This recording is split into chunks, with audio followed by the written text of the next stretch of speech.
Hey, Alan Chenworth here. We're in Ponta Delgada in the Azores, and this is the presidential palace behind me. We're out in the garden. Thought we'd take a few minutes and go over some of the pluses and minuses that we found here in the Azores.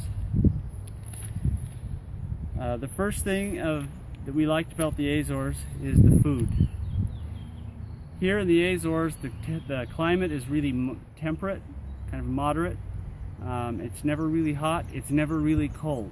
And so just about everything in the world grows here. And as a result, they have a very much thriving agricultural community. They grow corn, wheat, fruit, apples are big, pineapples grow here. They have dairy, very large dairy industry. Cheese is one of their major exports. Beef is big here. And then you have all of the ocean products, different tuna and cod, all the different fish. So eating here is incredible. And you'll also find that food prices are very cheap because there is so much good quality food available. Second thing we like here are the people. We have never seen a nicer, friendlier, or more helpful people than what the Portuguese are. And the Azorians are Portuguese and are probably twice as helpful as what we saw in mainland Portugal. If you need help, they are there for you and will help you get to wherever you need to go or get whatever you need. This is also in part due to the fact that a large percentage of the people here speak English. They teach English in the schools since grade school, and most of the people are at least conversationally fluent. We've been able to get by pretty much everywhere we go. I do speak Portuguese, and the few times we haven't been able to find someone that speaks English or speaks it very well, I've been able to get by, but that's few and far between. I actually have trouble having the chance to speak Portuguese. They're so ready to speak English. The Azores and Sao Miguel in particular, where we are, is an incredibly beautiful island. If you are into outdoor activities, this is the place to come. Sailing and scuba diving and boating on the ocean. There's volcanoes to hike, caves to tour, deep ravines. People go extreme hiking, rappelling and climbing, rock climbing here, bicycling.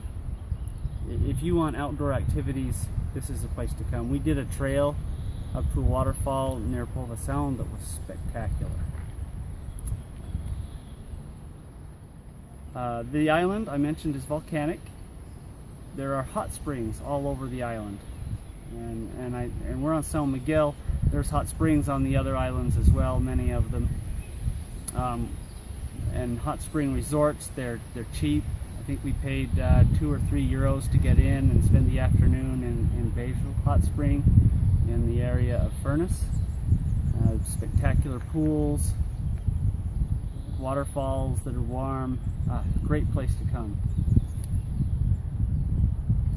One of the interesting things we did notice here is the Azores have very few insects. Bugs haven't really been a big problem. And as we go out in the evenings and take a walk, there are no mosquitoes. Between the wind and the cooler temperatures, they just don't thrive here. I do hear in the high summer the black flies come out and they can get pretty thick. But mosquitoes, we haven't seen any. The temperatures here are moderate. It's May. We've seen temperatures that range from the mid-50s to the mid-60s. If you get a little bit of sun, it might hit, feel like it's 70, 75, but it's a beautiful and pleasant place to come. The bus schedules here, if you want to go anywhere, the buses will get you there. You need a timetable or schedule, and you got to follow it. They will leave on time. but they will take you to just about anywhere on the island that you want to go if you don't want to rent a car. The other thing we liked about the island was it's really hard to get lost. Starting with the fact it's an island. Sao Miguel, where we are, the biggest island, is 8 miles wide and about 40 miles long. So hard to get lost already. But they have signs everywhere that really clearly delineate pretty much all the towns, cities, beaches, everything you'll want to do. Just follow the signs and you'll drive right to it. We really struggled to get lost on this island. We were told you couldn't do it if you want to, and they're probably right. Now, no place is perfect, and this place does have its quirks. The first big negative we found was the internet is really spotty. Our hotel has internet sometimes it doesn't work. We can go to one website one day, we can't go to the same website the next day, but we can go to 3 other websites. It's really weird. It's just not a good system, and it doesn't flow very well. But there's enough you can check your email and check the weather and keep up on the news most of the time. In fact, in town they actually have public Wi-Fi broadcast from one of the city centers you can use while you're in town as well. The Azores, where we are, it is considered to be the westernmost point of Europe. And since it's Europe, it has European type taxes. They have what they call the VAT tax here, the value added tax. Horrible. It's a sales tax that's added onto everything you buy, and it is about 18%. So it adds a lot to the price of everything you do. Gasoline is probably the worst thing for taxes.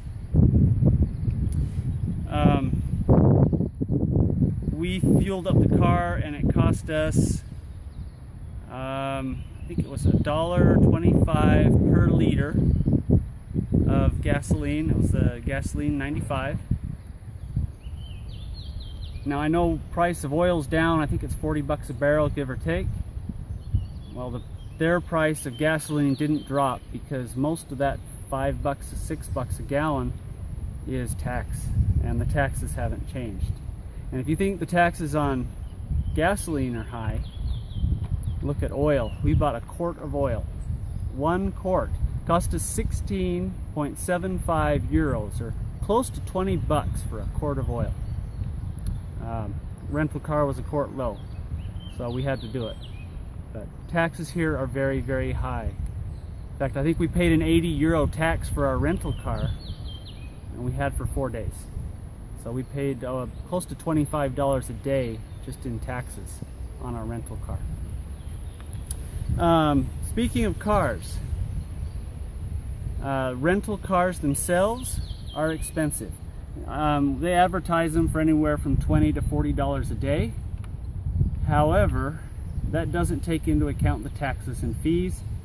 We ended up paying close to $80 a day after everything was said and done.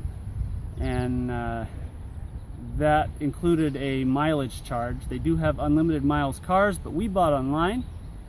Some of these online carriers, they don't tell you, but you are charged a mileage fee, and that is not on anything in the website. That one caught us kind of by surprise. Accidents. Now, we haven't had an accident, thankfully. You know, knock on wood, I need to go find a tree. But if you do get in an accident, we are told that you will be found guilty. You are considered to be a rich American. They look at you as a millionaire, and you can afford it, whereas the other guy can't. And so you will get the ticket. So make sure you carry good insurance. Restaurants. They have fabulous food here, but the restaurants close between 3 and 6 every day. And I like to eat early. We usually eat about 5. So we either eat a big lunch or we eat late. It's a little bit annoying, but the culture here is to go and have a long, slow dinner in the evening. So that's just how it is. Restaurants are closed 3 to 6. And the bus schedules. Now, the buses are good and they're reliable. But we found, especially if you're going to one of the cities that's a little bit kind of, outlying from Ponta Delgada, the timetables aren't very friendly. If we don't catch the 7 or 7:30 bus to Vila do Franco, then we have to wait to take the 11 o'clock bus. There is no bus in between. So if you want to take the bus, you either need to leave early or only do half-day trips. Those are some of the negatives. I hate giving the negatives, and I gave them last because I really like the Azores and I love Sao Miguel. It's been great. So the good things, the food is awesome. The people are incredible. We went to a festa down in Mosteiro.